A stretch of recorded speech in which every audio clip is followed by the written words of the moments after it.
শুভ সকাল বন্ধুরা, জীবনের সহজ পাঠ চ্যানেলে তোমাদের স্বাগত। নতুন একটা দিনে আবার তোমাদের সামনে এসে হাজির হলাম।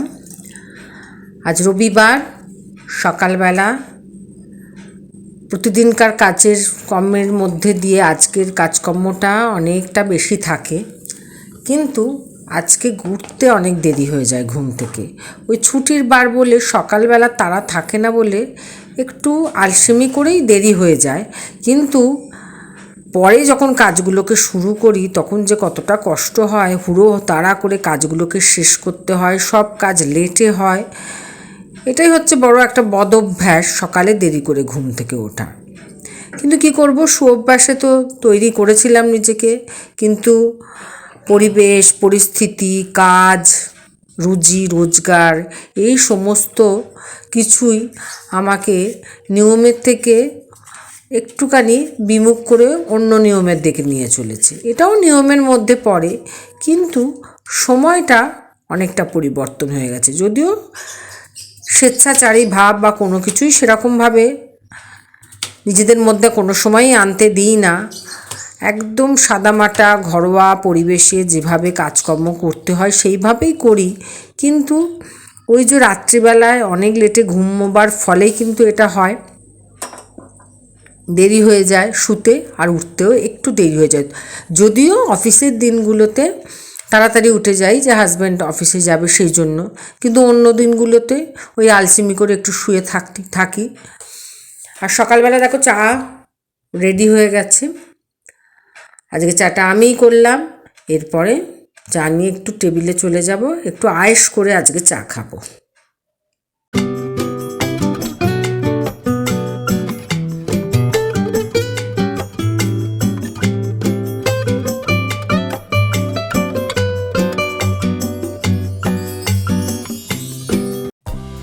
চা হাজির। আর আজকে যেহেতু তাড়া নেই, একটুখানি বসে গল্প করতে করতেই চা খাবো।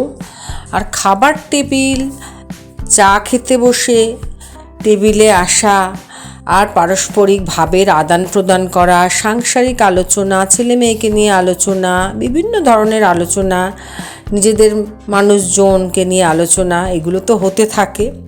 আর এই ভাব বিনিময়ের মাধ্যমে তো মানুষ পারস্পরিক সম্পর্ককে আরও বেশি শক্তপোক্ত করে গড়ে তুলতে পারে। তা সেই গল্পই চলছে আমাদের মধ্যে। তা বলে নিজের লোকের আলোচনা যেরকম হয়, আবার একটু পিএনপিসিও এক এক সময় হয়। এগুলো তো আমাদের ধর্ম, এগুলো ছাড়া আমরা বাঁচতে পারি না। তবে এইগুলো নিজের আয়ত্তের মধ্যে রাখাই উচিত, বেশি পিএনপিসি করা একদম উচিত নয়। আর যখন আমরা নিজে ব্যস্ত থাকি, ব্যস্ততার মধ্যে দিয়ে আমাদের জীবন অতিবাহিত হয়, সেখানে কিন্তু সেগুলো জীবন থেকে অনেকটা দূরে সরে যায়। আমাদের ক্ষেত্রে তাই হয়, সেটা করার সময়ই পাই না। এদিকে দেখো আটা মাখছি, মানে আটা ময়দা মিশিয়ে মাখছি। আজকে না একটু লুচি করব, কড়াইটাই বেশি বসিয়ে দিয়েছি, লোহার কড়াই বসালাম এই কারণে, কারণ লুচি ভাজলে সিলভারের কড়াইতে না খুব ভাজতে কষ্ট হয়। আর এদিকে আলু চচ্চড়ির আলুটা সেদ্ধ করে নিয়েছি, কিন্তু দেরি হয়ে গেছে, প্রায় 10:30 বাজে। বাবাকে আবার রুটি করে দিতে হবে, বাবা না আমার লুচিটা ঠিক পছন্দ করে না। করে নিই, কড়াটা গরমও হয়ে গেছে, কিন্তু হাতটা খালি না হওয়ার জন্য আমি বসাতে পারছি না, যদিও আলুটা সেদ্ধ হয়ে আছে। তা করে নিই, জলখাবার রেডি করি, আবার আসছি তোমাদের সাথে কথা বলবো। বাবার খাবারটা রেডি হয়ে গেছে, আগে গিয়ে বাবাকে দিয়ে আসি, কারণ বাবা খাবার জন্য অপেক্ষা করছে। আর যারা পুরনো বন্ধু তারা তো জানোই বাবা চোখে দেখতে পান না, সুতরাং তার দিকটা আগে খেয়াল রাখতে হয়। আগে খেতে দিয়ে আসি, তারপর আমাদেরটা। বাবা নাও,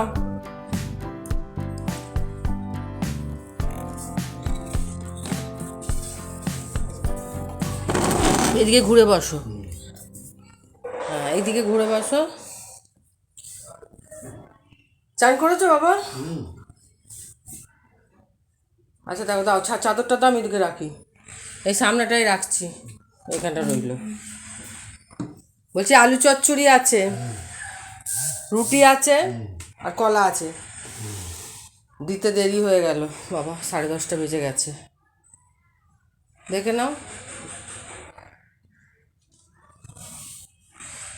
তরকারি যেন না পড়ে যায়। হ্যাঁ,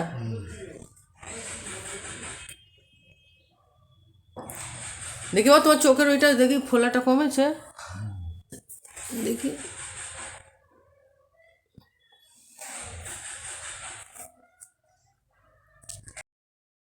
খেতে দিতে গিয়ে না অনেক সময় বাবাকে বলি বাবা দেখে নাও কী কী দিয়েছি, খেতে দিয়েছি, কিন্তু ভুলেই যায় যে বাবা চোখে দেখতে পান না। দেখে নাও বলতে এখানে কিন্তু আমি অনুভূতির কথা বোঝাচ্ছি, সেই অনুভূতি যেটা বাবা স্পর্শ দিয়েই একমাত্র এখন অনুভব করতে পারে, দৃষ্টি দিয়ে নয়।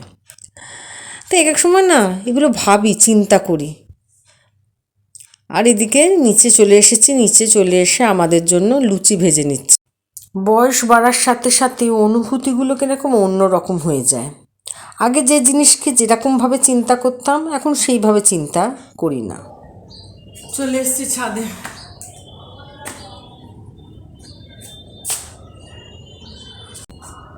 একজন আসছে, ও এসছে একটু দরকারে এসছে, একটু দেখা করতে চলে এলো। আসলে কাছাকাছি বাড়ি বলে এই সুবিধাটা হয়, আগে মেলেনি। বসেছে ওখানে, আরে এসআইয়ের ফর্ম জমা দেওয়ার ব্যাপারে ওই মন্দিরের বসবে আজকে বিএলও, এখান থেকে দেখা যায়। ওইখানটা বসে না, ওই ঢোকার মুখটায় বসে যাতে সবাই দেখতে পায়, ঢোকার মুখটায় বসে। হ্যাঁ, ওই মন্দিরে গেটের মুখটাতে বসে, ভেতরে বসলে তো দেখতে পাবে না, ওই জন্য। ভালো মেলেনি জামা কাপড়গুলো, গেছে ও, দেখছি তাই যে বসেছে কিনা, দেখা যাচ্ছে না এখান থেকে, ফাঁকাই মোটামুটি। এখানে একজন মনে হয় ট্যাঙ্ক পরিষ্কার করছে, ওই ওপরে ছাদের মাথায় উঠেছে, দেখো। ছাদ থেকে মেলে চলে এসেছি, এদিকে রান্নাবান্নার ওইদিকে রেডি করছি, করতে করতে এদিকে ছেলে আঁকাচ্ছে। সেই ঘরে আমি দুবার তিনবার আসি, এই ঘরটাতে ওরা কীরকমভাবে আঁকছে। তারপর বাচ্চাদের কথা শুনতে বেশ ভালো লাগে, কুচো কাচা কটা বাচ্চা আছে, ওদের তো খুব ভালো লাগে। ওরা আবার চুপচাপ বসে থাকে এক এক সময়। আসলে সব কিছুই তো ওদের ইচ্ছা অনিচ্ছার ওপর নির্ভর করে, যখন ইচ্ছা হয় তখন করে, আর যখন ইচ্ছা হয় না তখন করে না। রান্নার ফাঁকে ফাঁকে ওদের দেখতে দেখতে অনেকটা সময় কাটিয়ে দিই, এটাও আমার একটা ভালো লাগার দিক বলতে পারো। আসলে ভালো লাগাগুলো সব ছড়িয়ে ছিটিয়ে থাকে, খুঁজে নিতে হয়। তা ওই ভালো লাগা, তার সাথে সাথে রান্নার জোগাড় করা, এই করতে করতে রান্নাটা অনেকটা এগিয়ে এসছে। আজকে সেইভাবে কোনো রান্না করিনি, আজকে তো সকালবেলা দেখলে জলখাবারে লুচি আলু চচ্চড়ি করেছিলাম, আর অনেকটা বেলাতেই আমরা খেয়েছি জলখাবার। আর আজ রবিবার যেহেতু সেই জন্য চিকেন রান্না হচ্ছে, আর একটু শাক করে নিয়েছি, সেগুলো দেখালাম না আজকে রান্না বান্না। আর ওইদিকে ভাত বসিয়ে দিয়েছি। এখানে তোমাদের একটু ভয়েস দিয়েছিলাম কিন্তু একটু আওয়াজ এসে গেছিলো, সেই জন্য ভয়েস ওভার দিলাম। আর আজকে যেহেতু দেরি হয়ে গেছে, আদা পেঁয়াজ রসুন ছাড়াবার দিকে যায়নি, আর ওগুলো আমার স্টোর করাও ছিল না, মানে বেটে রাখা ছিল না, তাই রেডিমেড যে আদা পেঁয়াজ রসুনের পেস্ট পাওয়া যায় সেই দিয়ে রান্না সারলাম। আর মোটামুটি খাওয়া দাওয়া হতে হতে আজকে 3:30 তো বাজবেই, 3টে 3:30 বাজবে। এদিকে একদিকে ভাত বসিয়ে দিয়েছি, আর একদিকে মাংস হচ্ছে।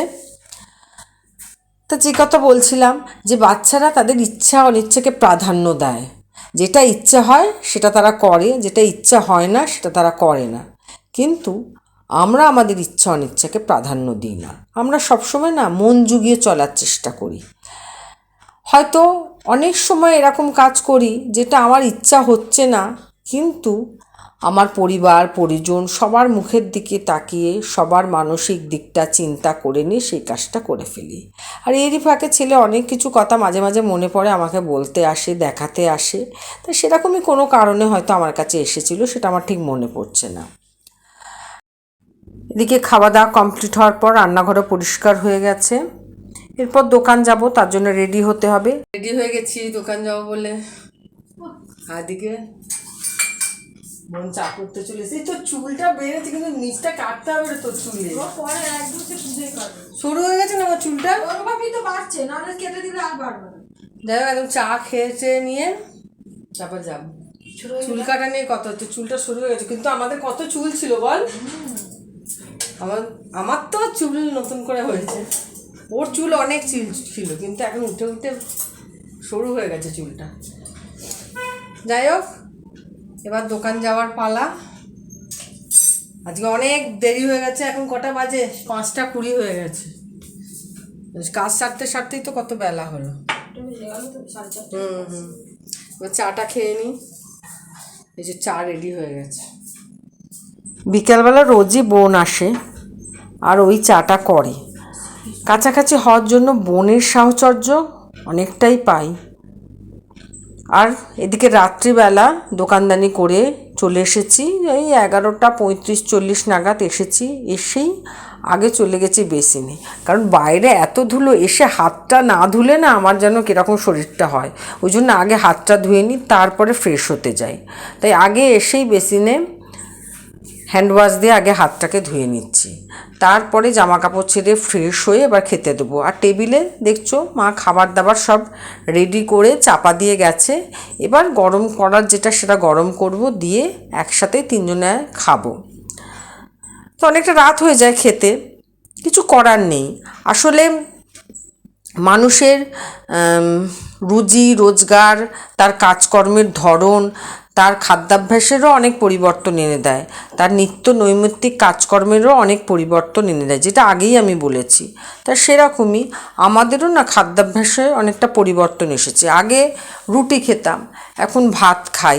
যদিও যাই মানে রুটি ভাত যেটা পাই সেটাই বরাবর খেয়ে আসছি, কিন্তু এখন শীতকাল পড়েছে, বেশিরভাগ মানুষই রুটি খায়, কিন্তু আমরা ভাত খাই কেন? এই কারণেই ভাত খাই যে রুটি করার মতো লোক নেই।